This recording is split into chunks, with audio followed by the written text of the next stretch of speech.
دل کب سے ایک بال ذرا ایک پردہ ہی اٹھا دے، کیوں ہوتی اٹھتی ہے دل زار سے طاہر، اس بستی ویراں کے خطو خاشاک مٹا دے۔ اب دعوت کتاب دے رہا ہوں، شاگرد رشید حضور شیخ الاسلام ڈاکٹر محمد طاہر القادری جناب محترم حضرت علامہ غضنفر حسنین قادری صاحب، جناب محترم حضرت علامہ غضنفر حسنین قادری صاحب۔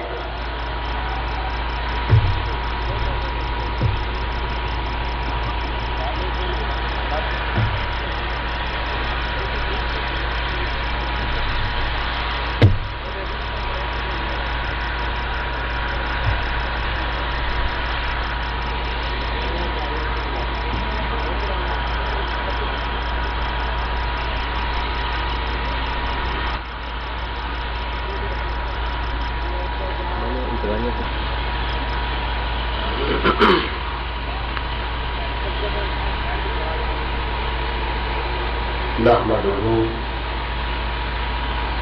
ونصلي ونسلم على سيدنا ومولانا محمد رسوله النبي الكريم، أما بعد، أعوذ بالله من الشيطان الرجيم، بسم الله الرحمن الرحيم، بل هو قرآن مجيد في لوح محفوظ، صدق الله مولانا العظيم۔ معزز اور محترم جملہ عہدیداران تحریک منہاج القرآن اور جملہ تنظیمات تحریک منہاج القرآن، منہاج القرآن یوتھ لیگ، منہاج القرآن ویمن لیگ، مستفی اسٹوڈنٹس موومنٹ اور جملہ معزز علماء کرام اور جملہ معزز مہمانان گرامی اکرام اور جملہ خواتین و حضرات، اللہ رب العزت کا بے پایاں لطف و کرم اور احسان عظیم ہے کہ جس کی توفیق سے آج ہم ان 7 روزہ دروس عرفان القرآن کی 6ٹھی نشست میں حاضر ہیں۔ اللہ رب العزت کی بارگاہ میں دعا ہے، اللہ رب العزت ہماری اس حاضری کو اپنی بارگاہ میں شرف قبولیت عطا فرمائے۔ میں سب سے پہلے ان نہایت ہی خوبصورت پروگرامز کے انعقاد پر جملہ تنظیمات منہاج القرآن کو، جملہ معاونین کو، وابستگان کو صمیم قلب سے مبارکباد پیش کرتا ہوں اور دعا گو ہوں کہ اللہ رب العزت آپ کی ان کوششوں کو اپنی بارگاہ میں شرف قبولیت عطا فرمائے۔ معزز حاضرین،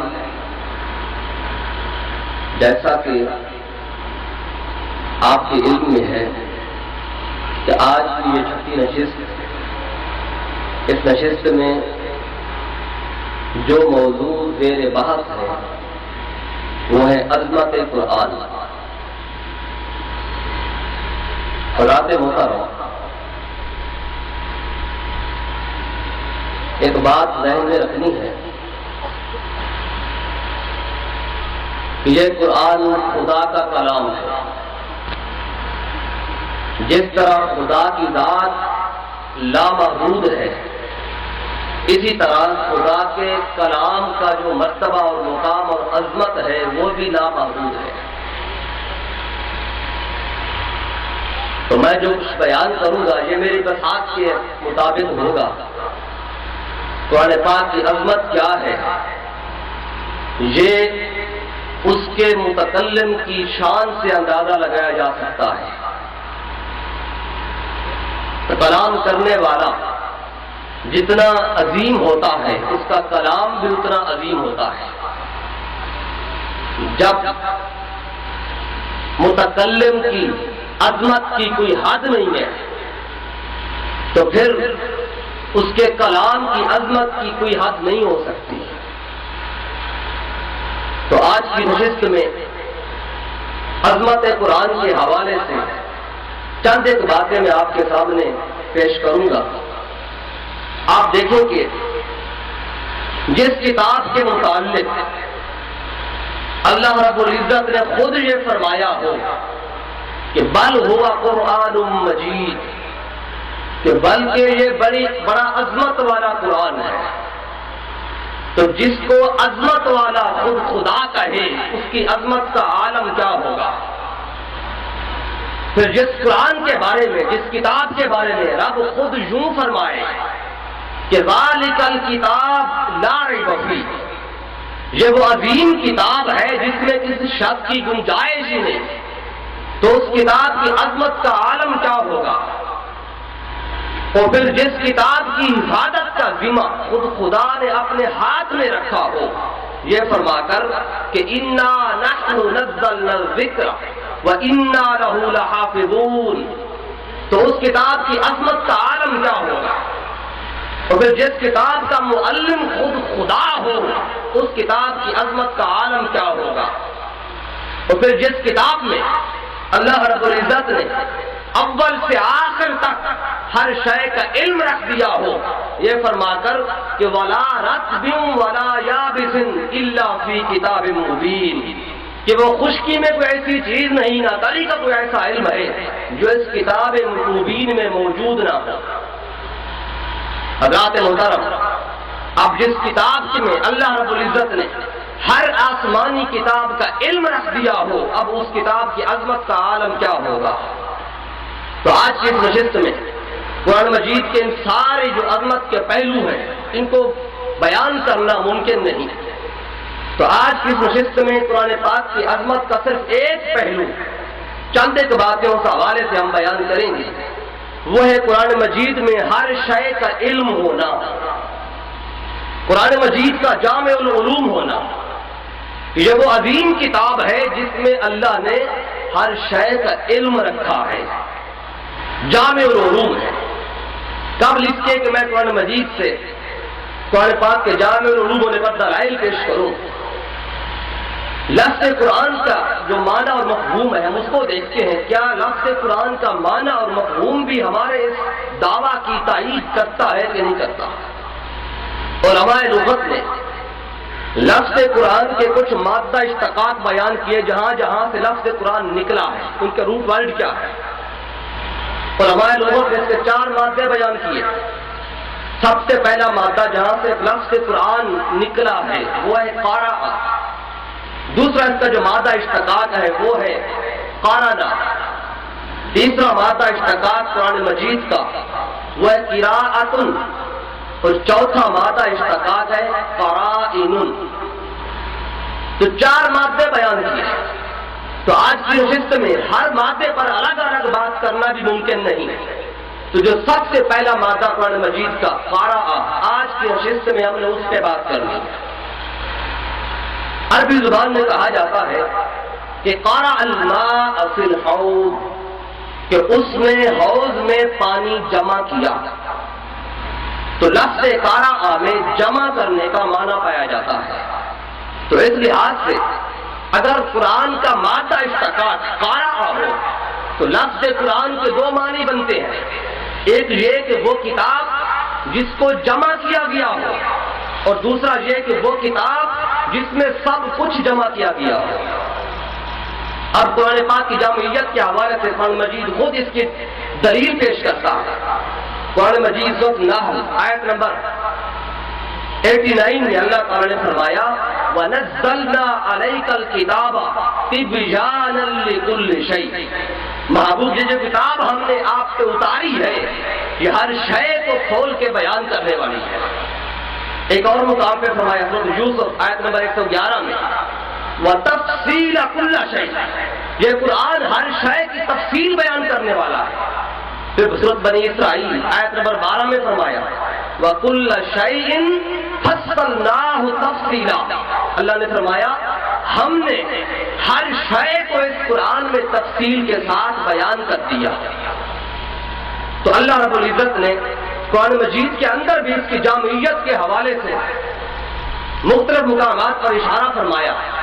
حضرات محترم، اب حضرت عبداللہ بن مسعود، حضرت عبداللہ بن عباس رضی اللہ تعالیٰ عنہ، آپ کو میرے آقا نے حبر هذه الامہ، اس امت کا سب سے بڑا عالم، سب سے بڑا مفسر، جن کو میرے آقا نے فرمایا، آپ فرمایا کرتے تھے لو ضاع علی عقال بعیر لوجدته فی کتاب اللہ، اگر میرے اونٹ کی رسی بھی گم ہو جائے تو آپ فرمایا کرتے تھے میں اس کو بھی اس اللہ کی کتاب میں سے ڈھونڈ کے دکھاؤں گا۔ اتنا علم اللہ نے اس کتاب میں رکھا، اگر رسی گم ہو جائے تو کہیں اور نہیں ڈھونڈوں گا، اللہ کی کتاب میں وہ بھی اللہ نے لکھ دیا۔ اسی طرح محقق ابن سراقہ اپنی کتاب الاعجاز میں لکھتے ہیں کہ ما من شیء فی العالم الا وهو فی کتاب اللہ، کہ دنیا عالم میں کوئی شے ایسی نہیں ہے جس کا ذکر اس کتاب مبین میں موجود نہ ہو۔ اب امام شافعی رحمۃ اللہ تعالیٰ نے ایک قول کہ آپ علن اعلان جو چیلنج کیا کرتے تھے لوگوں کو، آپ چیلنج کرتے تھے کہ سلونی اما شئتم اخبرکم عنہ فی کتاب اللہ، اے لوگوں مجھ سے جو پوچھنا چاہتے ہو پوچھ لو، جو بھی سوال کرو گے میں اس کی خبر کتاب اللہ میں سے دوں گا۔ اب حضرت عبداللہ بن مسعود رضی اللہ تعالیٰ عنہ، آپ نے ایک مرتبہ آپ فرمایا کرتے تھے کہ من اراد العلم فعلیہ بالقرآن، جو بندہ علم حاصل کرنا چاہتا ہے اسے چاہیے کہ وہ قرآن کا دامن پکڑ لے۔ کیوں پکڑے؟ فإن فیہ خبر الاولین والآخرین، یہ قرآن وہ کتاب ہے جس میں اللہ نے اول سے آخر تک ہر شے کا علم رکھ دیا ہے۔ اب ان سب باتوں کو امام جلال الدین سیوطی رحمۃ اللہ تعالیٰ نے اپنی کتاب الاتقان صفحہ نمبر 126 جلد نمبر 2 میں بیان کیا سب اقوال کو۔ اب جب اللہ رب العزت نے قرآن مجید میں قیامت تک ہونے والے واقعات کی نشاندہی کر دی، جو واقعات آج سے پہلے رونما ہو چکے اور جو قیامت تک ہوئیں گے، ہر بات کی طرف اللہ نے اشارہ کیا قرآن مجید میں، اس کا علم رکھ دیا۔ اب آج سے کوئی 100 سال قبل جب چاند پر انسان پہنچا تو اس چاند پر پہنچنے کا ذکر بھی اللہ نے اس قرآن میں رکھا ہے۔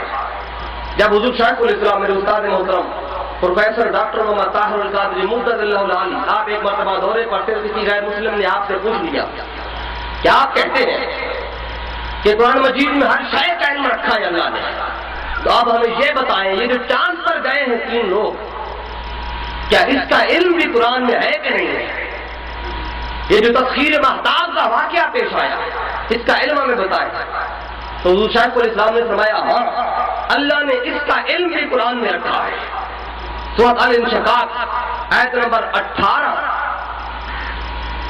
16 تا 18 اللہ تعالیٰ نے مجید میں فرمایا والقمر اذا اتسق لتركبن طبقا عن طبق فما لهم لا يؤمنون، فرمایا قسم چاند کی جب پورا ہو جائے تم ضرور سوار ہوتے ہوئے، سواری کرتے ہوئے ایک طبق سے دوسرے طبق پہ جاؤ گے۔ رات محترم، اب جب اللہ نے قسم کھائی چاند کی تو چاند کی قسم کھانے کے مستقبلاً بعد یہ بیان کرنا کہ لترکبن طبقا عن طبق، کہ تم سوار ہو کر ایک طبق سے اگلے طبق پہ جاؤ گے، تو یہ سیدھا تسخیر مہتاب کی طرف اشارہ ہے۔ ایک طبق تو وہ تھا جس پر لوگ موجود ہیں، اس طبق کو چھوڑ کے سواری میں گاڑی میں اوپر جائیں گے سواری کرتے ہوئے۔ تو حضرات محترم، اب اللہ رب العزت نے یہ نہیں فرمایا کہ طبقاً عن قمر، کہ ایک طبق سے چاند تک جائیں گے۔ اگر اللہ یوں فرما دیتا کہ ایک طبق سے چاند تک انسان جائے گا تو جو مہمات ہو رہی ہیں اجرام فلکی کی، آسمانی دنیا کی، تو یہ صرف چاند تک محدود ہو جاتی، مگر اللہ نے چاہا کہ انسان چاند کو تفسیر کرنے کے بعد آگے دوسرے طبقوں پر بھی تفسیر کرتا رہے، اس لیے طبقاً کو اللہ نے تنوین کے ساتھ عام رکھا، خاص نہیں کر دیا۔ پھر ایک اور اشارہ کیا اللہ نے، اللہ ترکبن، یہ جمع کا صیغہ ہے، عربی زبان میں واحد کے لیے الگ صیغہ ہوتا ہے، تثنیہ کا الگ ہوتا ہے، جمع کا الگ ہوتا ہے. تو یہ جمع کا صیغہ یہ بیان کرتا ہے جو لوگ سفر کرتے ہوئے جائیں گے سواری پر وہ کم سے کم 3 لوگ ہوں گے. یہ بھی قرآن میں بیان کر دیا. اور اگلی بات جو قرآن پاک نے یہ بیان کیا ہے فَمَا لَهُمْ لَا يُؤْمِنُونَ، سفر کرتے ہوئے چاند تک جائیں گے، اس آسمانی کائنات میں ہماری قدرت کے نظارے دیکھیں گے، وہاں زندگی کا نظام دیکھیں گے، ہماری ساری نشانیاں دیکھنے کے باوجود بھی، ہماری قدرت کے نظام دیکھنے کے باوجود بھی پھر بھی وہ لوگ ایمان نہیں لائیں گے. ہمارا لا یؤمنون، یہ بھی اللہ نے بیان کر دیا قرآن میں جو لوگ چاند پہ جائیں گے وہ ایمان والے نہیں ہوں گے، بغیر مسلم ہوں گے، ایمان نہیں لائیں گے. تو اللہ نے یہ علم بھی قرآن میں رکھ دیا. حضرات محترم، آج سے کچھ عرصہ قبل سائنس کا جو نظریہ چلا آ رہا ہے شروع سے، تخلیق کائنات کس طرح وجود میں آئی، اس کا نظریہ پیش کیا جاتا ہے جسے دا بگ بینگ، انفجار کبیر کہا جاتا ہے. تو ماہرین بگ بینگ جو انفجار کبیر کا ماہر وہ کہتے ہیں کہ جب یہ کائنات وجود میں آئی تو کائنات کے بننے سے پہلے یہ ساری کائنات زمین و آسمان ابھی نہیں وجود میں آئے تھے، تو یہ سارے کا سارا ایک ضخیم تودا تھا. اچانک ایک دھماکہ ہوا، اس دھماکے کے نتیجے میں زمین و آسمان وجود میں آ گئے اور پھر ستارے بھی بن گئے، کہکشائیں بھی بن گئی، چاند بن گیا، سورج بن گیا. اسے انفجار کبیر کہتے ہیں. بہت بڑا دھماکہ ہوا. یہ سائنس کا نظریہ ہے، دا بگ بینگ جس کو کہتے ہیں.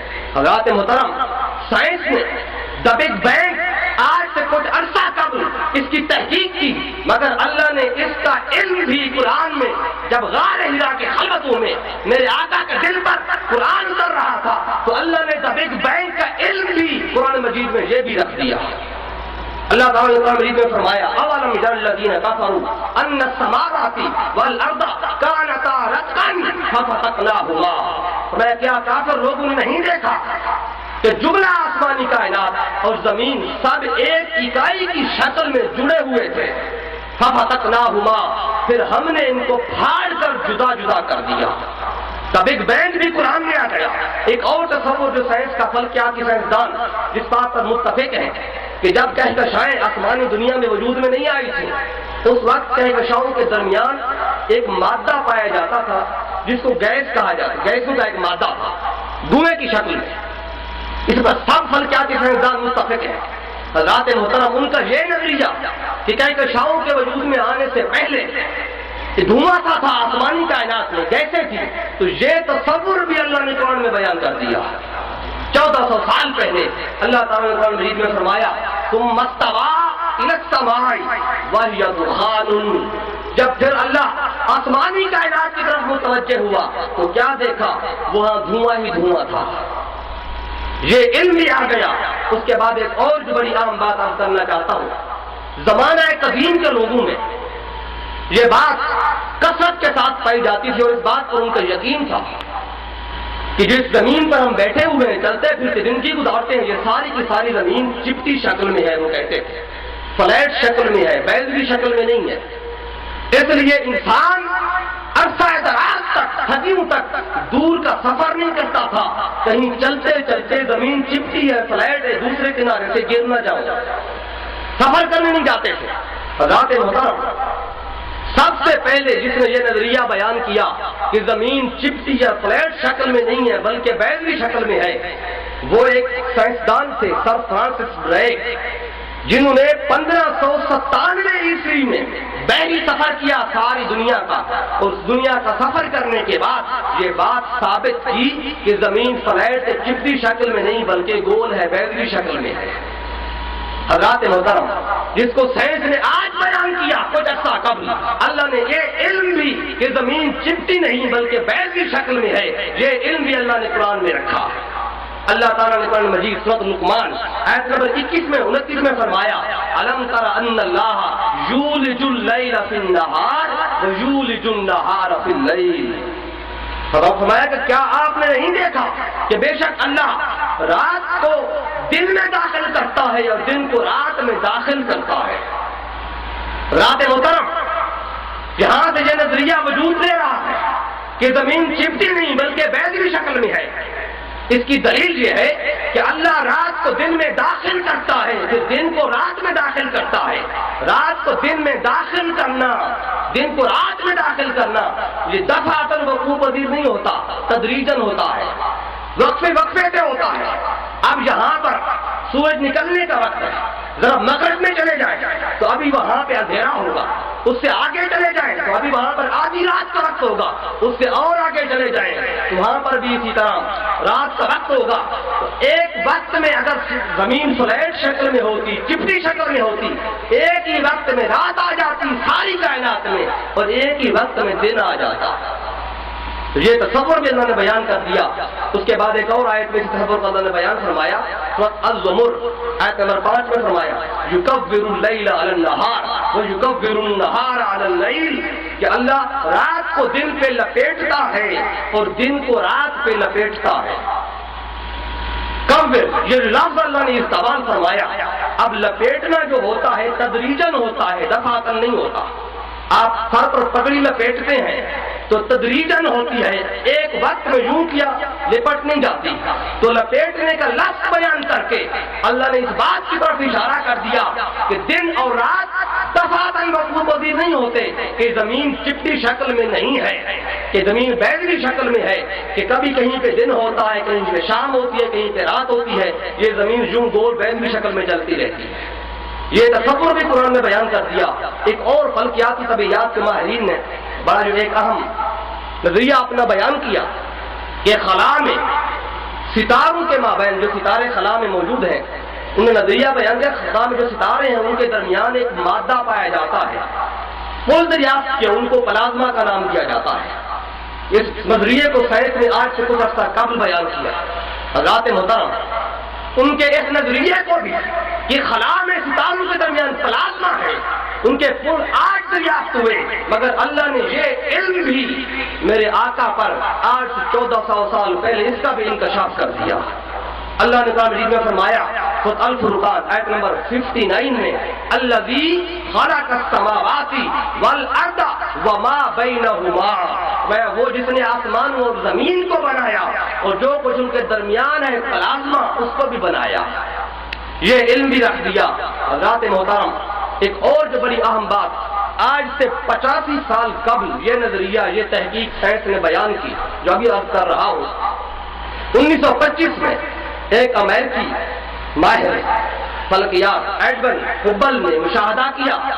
مشاہدہ کرنے کے بعد یہ انکشاف کیا کہ تمام کہکشائیں آسمانی دنیا کی یہ ہر روز ایک دوسرے سے دور ہٹتی جا رہی ہیں، دور ہٹتی جا رہی ہیں، دن بدن ایک دوسرے سے ہٹتے ہوئے۔ اس کا دلیل یہ ہے کہ یہ کائنات پھیل رہی ہے، ہر روز کائنات بڑھ رہی ہے، وسعت آ رہی ہے کائنات میں۔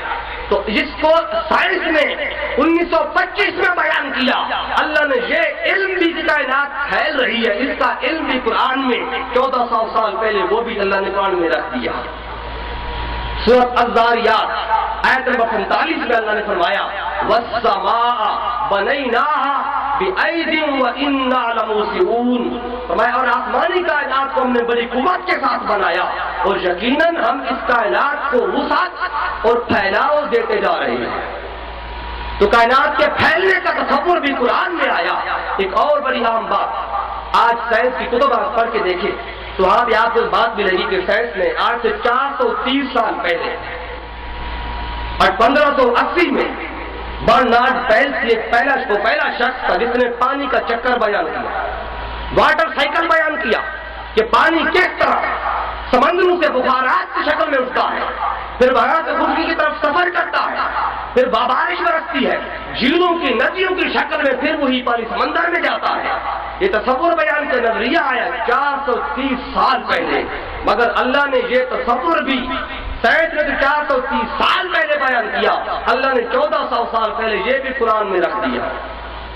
اللہ تعالیٰ نے قرآن مجید سورۃ الزمر آیت نمبر 21 میں فرمایا الم تر ان اللہ انزل من السماء ماء فسلكه ينابيع في الارض، فرمایا اے انسان کیا تو نے نہیں دیکھا کہ اللہ نے آسمان سے پانی برسایا پھر زمین میں اس کے چشمے رواں کر دیے، پھر چشموں میں پانی آ کر چلتے چلتے پھر دوبارہ سمندر میں جا کے گرتا ہے جہاں سے بخارات بنتے ہیں.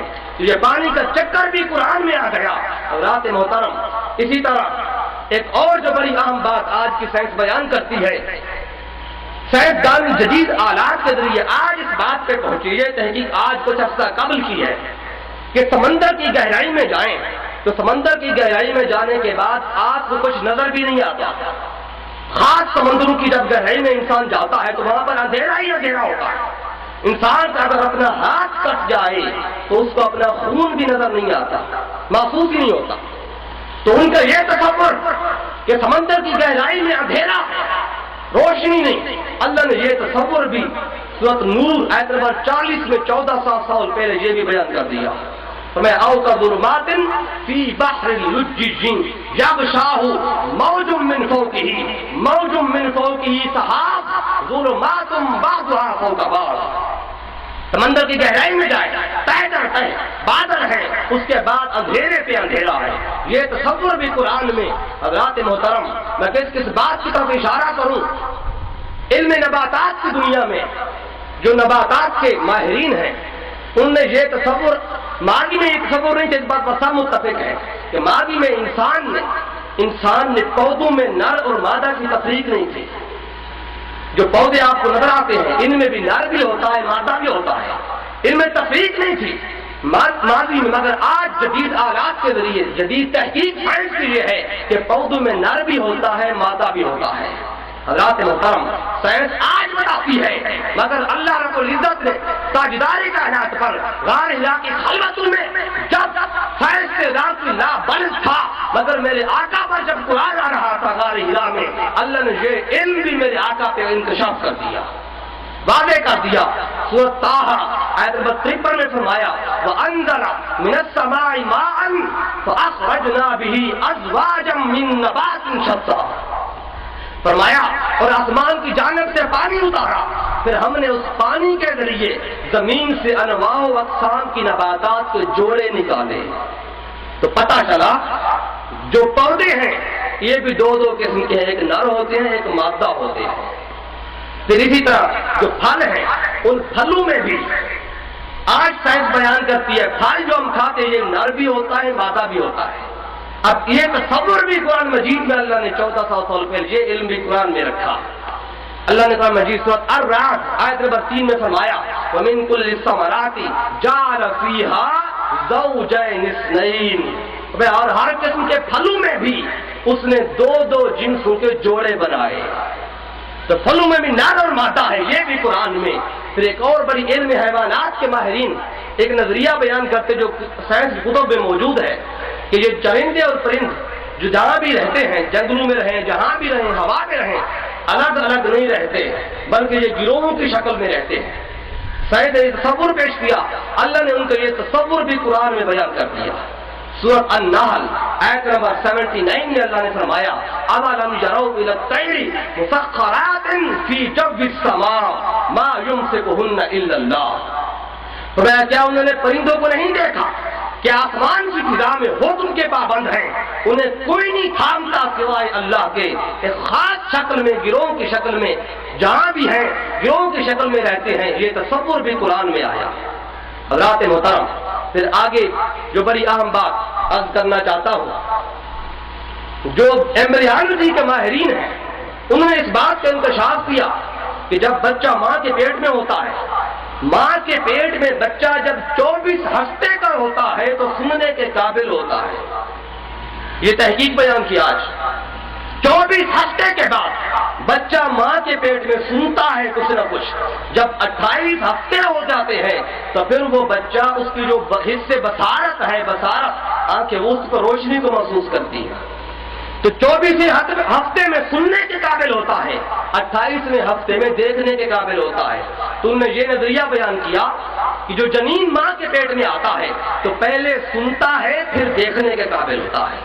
ان کا یہ تصور جس کو 1400 سال پہلے سائنس بیان کرتی ہے، اللہ رب العزت نے یہ علم بھی 1400 سال پہلے قرآن میں بیان کر دیا.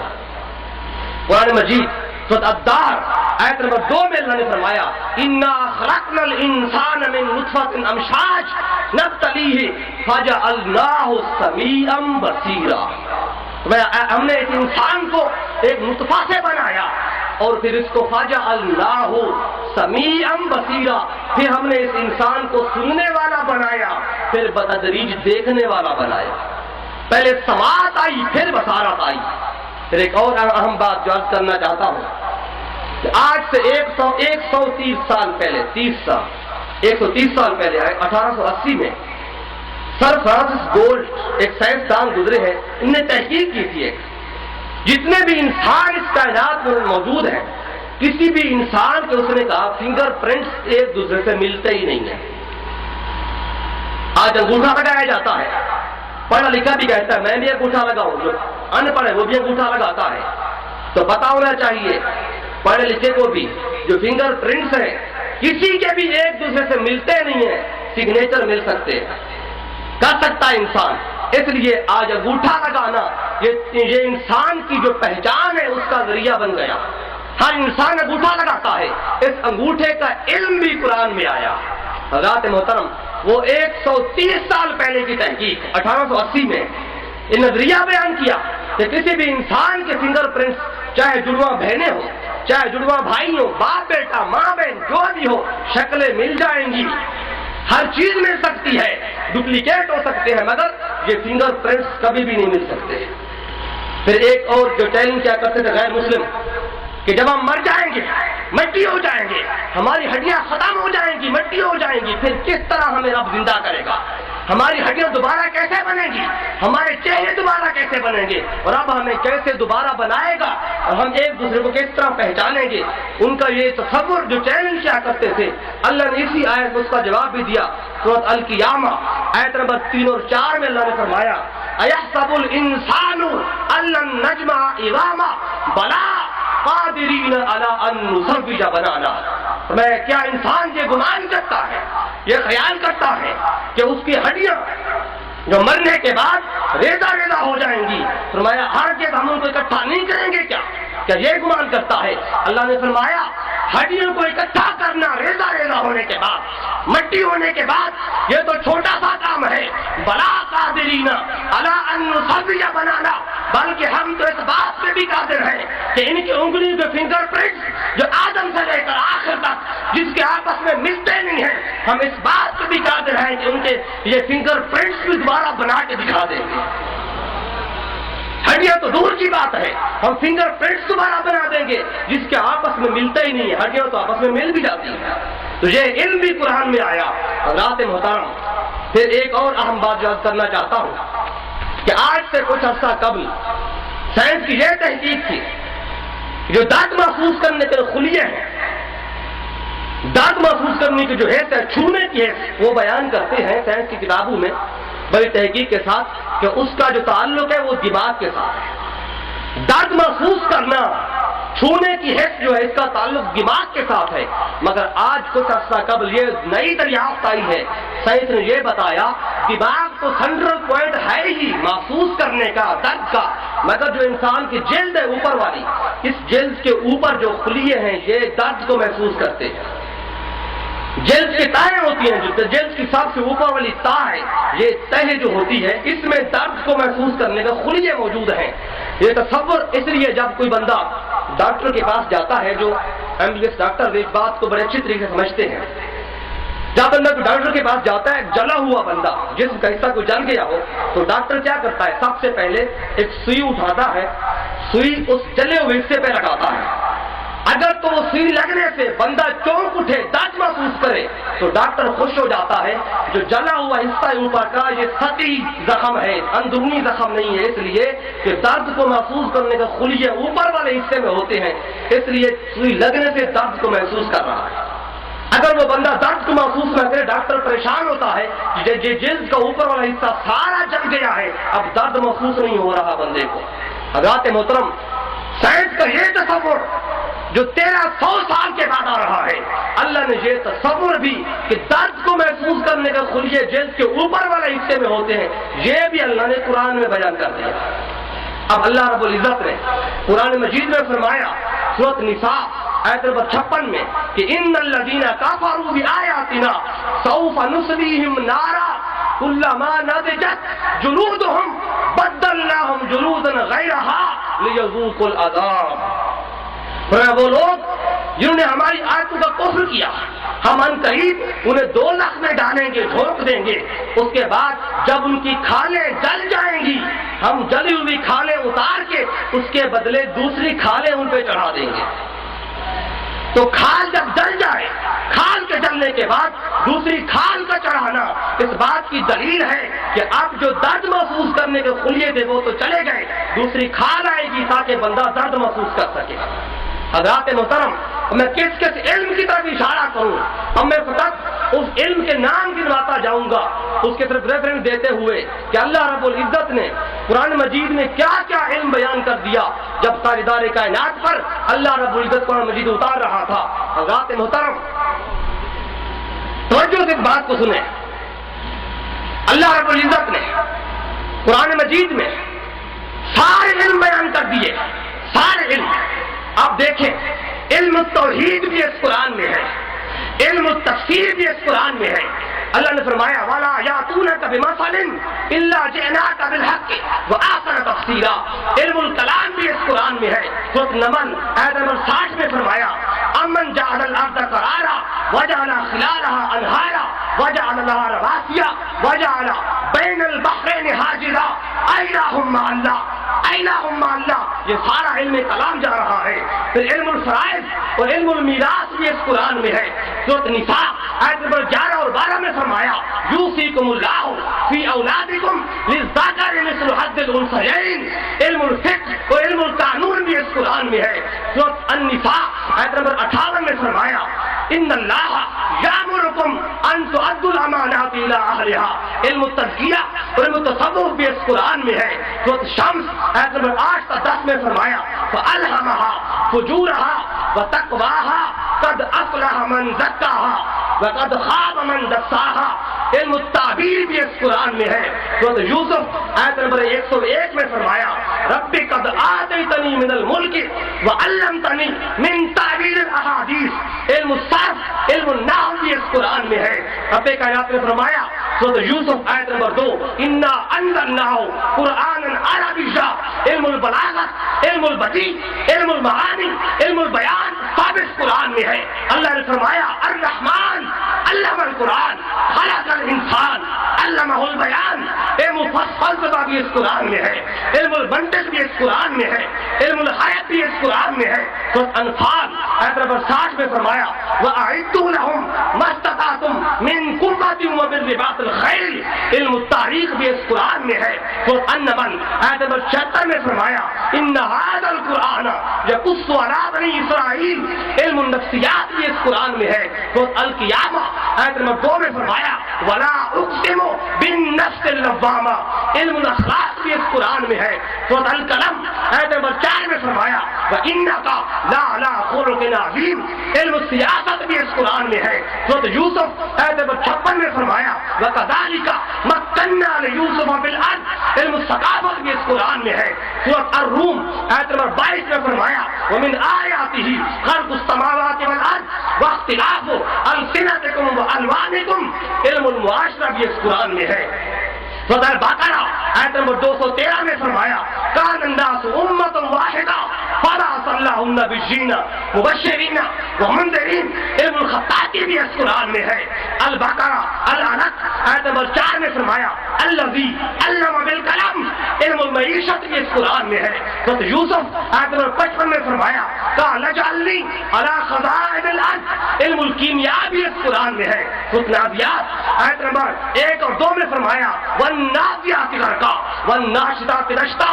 علم الطبیات بھی اس قرآن میں ہے۔ آیت نمبر 3 اور 5 میں فرمایا نازعات میں والسابحات سبحا فالسابقات سبقا فالمدبرات امرا۔ علم النباتات بھی اس قرآن میں ہے۔ علم الزراعت بھی اس قرآن میں ہے۔ سورۃ النحل آیت نمبر 11 میں فرمایا ينبت لكم بالزرع والزيتون والنخيل والأعناب۔ علم الطب بھی اس قرآن میں ہے۔ سورۃ الشعراء آیت نمبر 80 میں فرمایا وَإِذَا مَرِضْتُ فَهُوَ يَشْفِينِ۔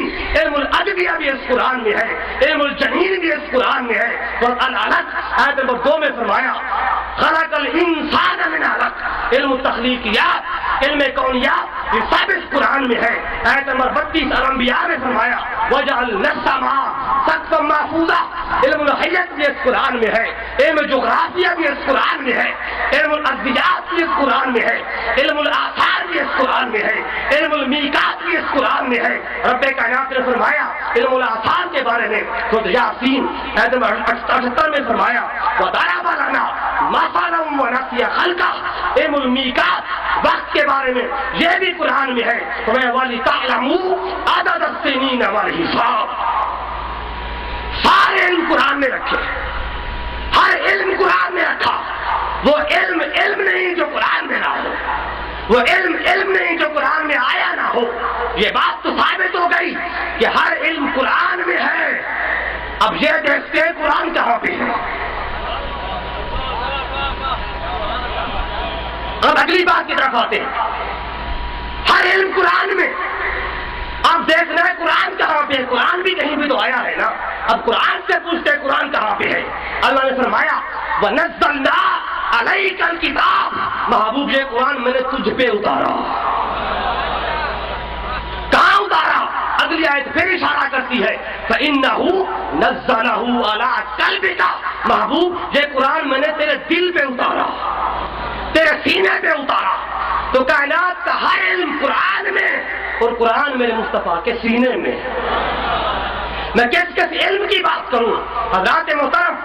اب علم التوحید کا بیان ہو، یا علم القراءت کا بیان ہو، علم التجوید کا بیان ہو، یا علم التفسیر کا بیان ہو، علم الکلام کا بیان ہو، یا علم الفقہ اور قانون کا بیان ہو، علم الفرائض کا بیان ہو، یا علم التزکیہ اور تصوف کا بیان ہو، علم التعبیر کا بیان ہو، یا علم الصرف اور نحو کا بیان ہو، علم الادب کا بیان ہو، یا علم البلاغت، علم المعانی اور علم البیان کا بیان ہو۔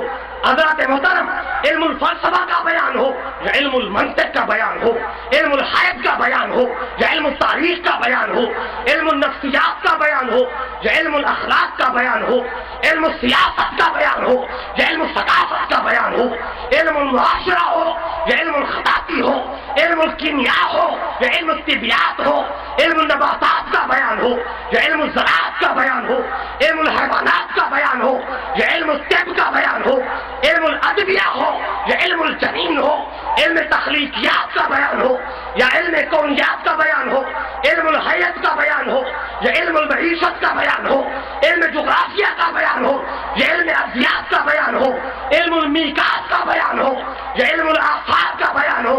کائنات کا ہر علم قرآن میں رکھا، چاہے وہ ظاہر کا علم تھا، چاہے وہ باطن کا علم تھا، چاہے وہ طریقت کا نور تھا، چاہے وہ شریعت کا نور تھا، خواہ وہ حقیقت کا بیان تھا، چاہے وہ شریعت کا بیان تھا، علم نافع کا بیان تھا، یا عمل صالح کا بیان تھا، زہد کا بیان تھا، یا ورع کا بیان تھا، تقویٰ کا بیان تھا، یا طہارت کا بیان تھا، عبدیت کا بیان تھا، یا بندگی کا بیان تھا۔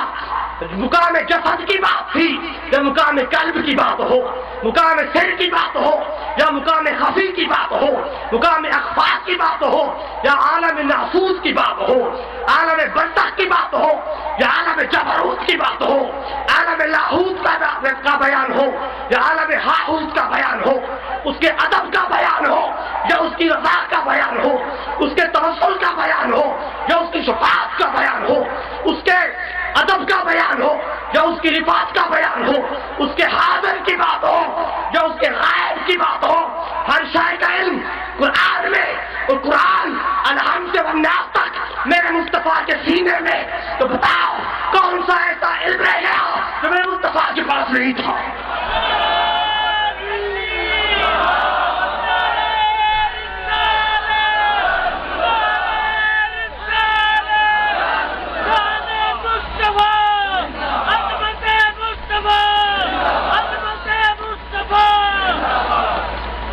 حضرات محترم اس بات کو یقین رکھنا کہ کائنات کا ہر علم قرآن میں ہے۔ اب دیکھیں اللہ کی رحمت آ گئی ہے۔ اب یہاں پہ امتحان ہے انسان کا کہ انسان بیٹھتا ہے کہ جاتا ہے۔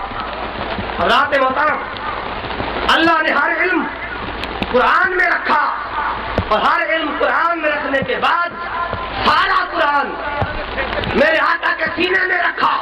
اب اگلی بات عرض کرتا ہوں، بڑی اہم بات۔ حضرات محترم، ایمان کے باب میں ایک جو ہے نایاب دینا چاہتا ہوں، بات میری ختم ہو رہی ہے یہاں پہ۔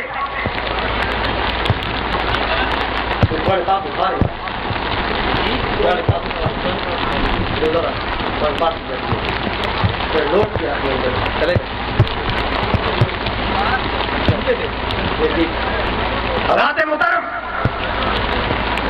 قرآن پاک کتاب ہدایت ہے۔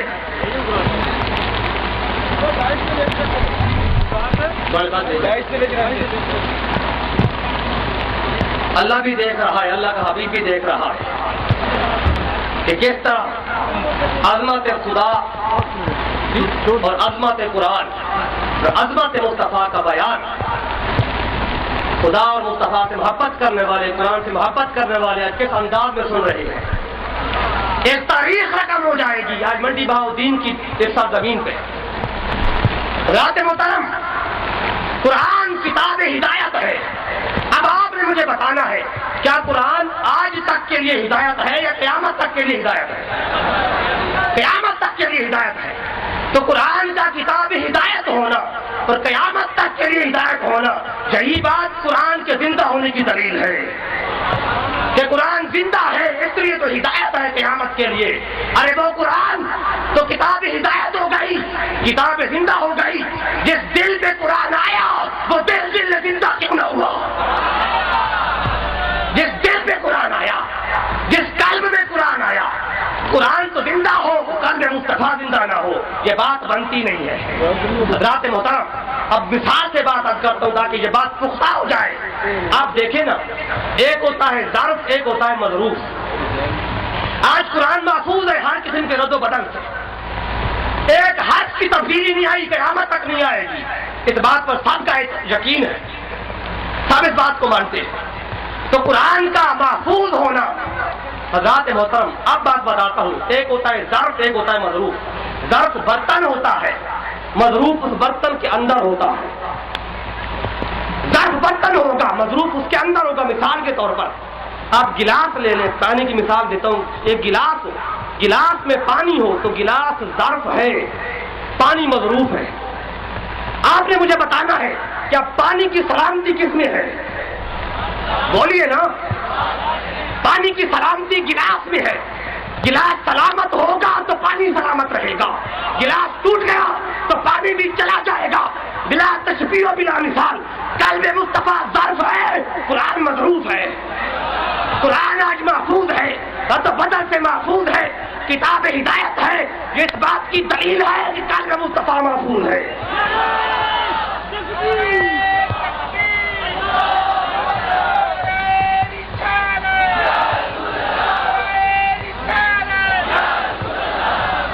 حضرات محترم، قرآن کتاب زندہ تو کیسے ہو سکتا ہے قلب مصطفیٰ زندہ نہ ہو؟ قلب مصطفیٰ زندہ ہے تو قرآن زندہ ہے۔ قلب مصطفیٰ معاذ اللہ مردہ ہوتا تو قرآن کہاں سے رہتا؟ حضرات محترم، اب اگلی بات عرض کرتا ہوں، بات ختم کی طرف۔ ایک آخری بات ہے آج کی گفتگو کی۔ آج قرآن علم کی سب سے بڑی کتاب ہے۔ اس دنیا عالم میں قرآن سے بڑی علم کی کتاب نہیں ہے۔ اب ہر کوئی چاہتا ہے کہ قرآن سے ہدایت لی جائے، قرآن سے منزل لی جائے۔ کیا قرآن ہر ایک کو منزل دیتا ہے یا خاص بندوں کو دیتا ہے؟ اب یہ بات کرتے ہیں، آخری بات۔ حضرات محترم، قرآن سے پوچھتے ہیں باری تعالیٰ، یہ طرح قرآن علم کی سب سے بڑی کتاب، ہم چاہتے ہیں ہدایت مل جائے، کیا قرآن ہدایت کی کتاب ہے؟ اس نے کہا ہاں، ہدن، قرآن کتاب ہدایت ہے۔ مولا کس کے لیے ہدایت؟ ہر ایک کے لیے یا خاص بندوں کے لیے؟ اس نے کہا للمتقین، قرآن ہدایت ہے مگر اس کے لیے جو تقوی والا ہو، جو متقی ہو۔ قرآن ہدایت دیتا ہے، اللہ نے شرط لگا لی، اگر قرآن سے ہدایت لینی ہے تو پہلے متقی بنے۔ مولا ہم چاہتے ہیں قرآن سے ہدایت مل جائے، تو نے شرط لگا دی، اب تقوی کہاں سے ملے؟